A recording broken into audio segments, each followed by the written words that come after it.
111-এর পরিপ্রেক্ষিতে যে অপরাধগুলো হয়েছে, সেটাকে ছাড় দিয়ে বা সেই বিচারকে বা তদন্তকে বাতিল করার আ ব্যাপক প্রচেষ্টা।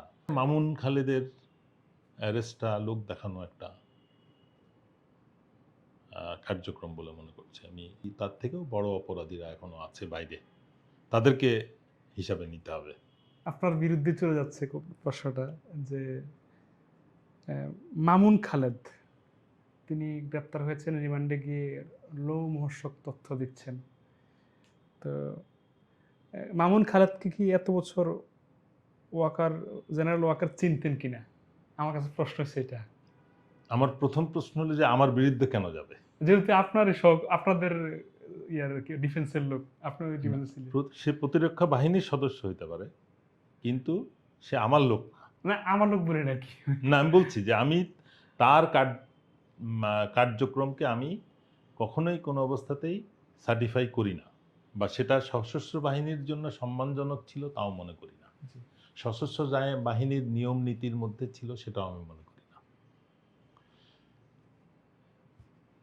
আমি মনে করি এইটা আ এই অ্যারেস্টটা যথার্থ হয়েছে। তার সাথে আরো যাদেরকে ধরেছে সেটাও যথার্থ হয়েছে। কিন্তু উদ্দেশ্যটা এখানে লক্ষণীয়।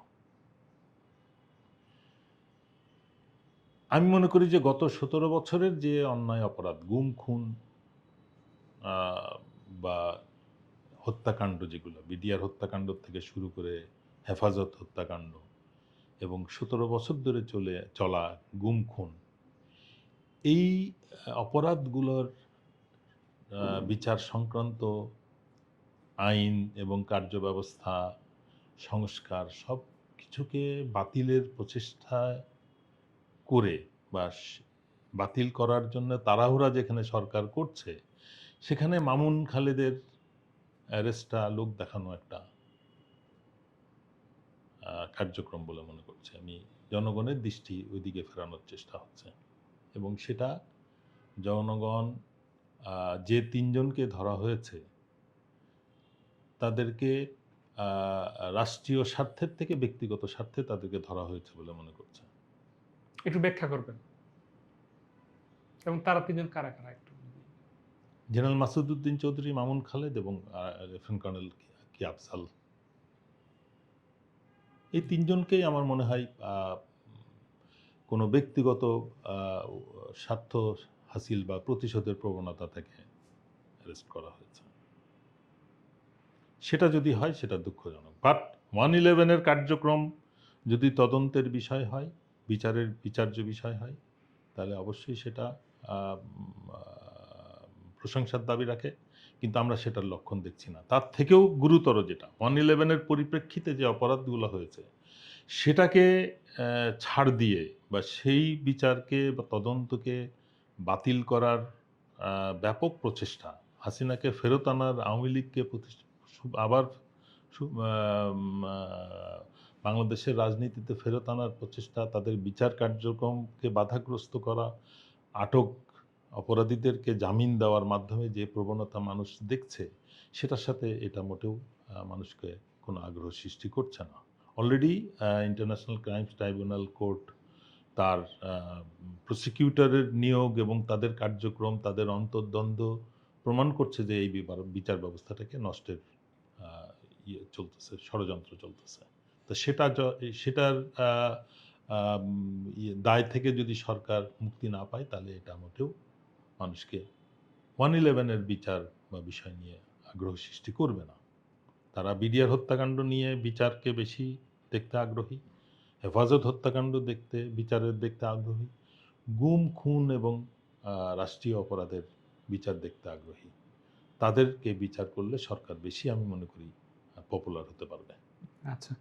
মামুন খালেদদের যে গ্রেপ্তারের বিষয়টা, এটা মানে সুবিধা কার আসলে?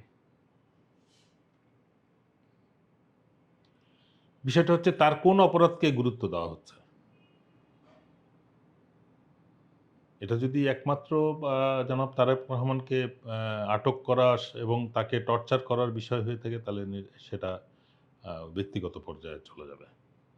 যদি তার মাধ্যমে 111 কে আ তদন্তের আওতায় নেওয়া হয়, আমি মনে করি তার থেকেও বড় অপরাধীরা এখনো আছে বাইরে, তাদেরকে হিসাবে নিতে হবে।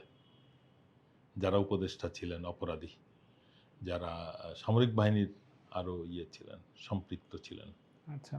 সরকার বা ব্যুরোক্রেটস যারা ইনভলভ ছিলেন, তাদেরকে যেহেতু মানে ছাড় দেওয়া হচ্ছে, সুতরাং শুধু মামুন খালেদ আর মাসুদ উদ্দিন কোনো সমাধান দিবে না বলে আমি মনে করি।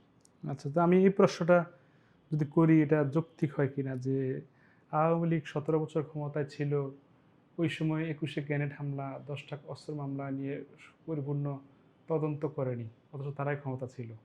তো সেক্ষেত্রে এখন বিএনপি ক্ষমতায় এসেছে, তারা বিডিআর বিদ্রোহ, বিডিআর ট্র্যাজেডি, শাপলা চত্বর হামলা, এগুলোর বিচার করবে করবে না, মানে কি বলবো আমরা? একই ট্রেন্ড চলছে।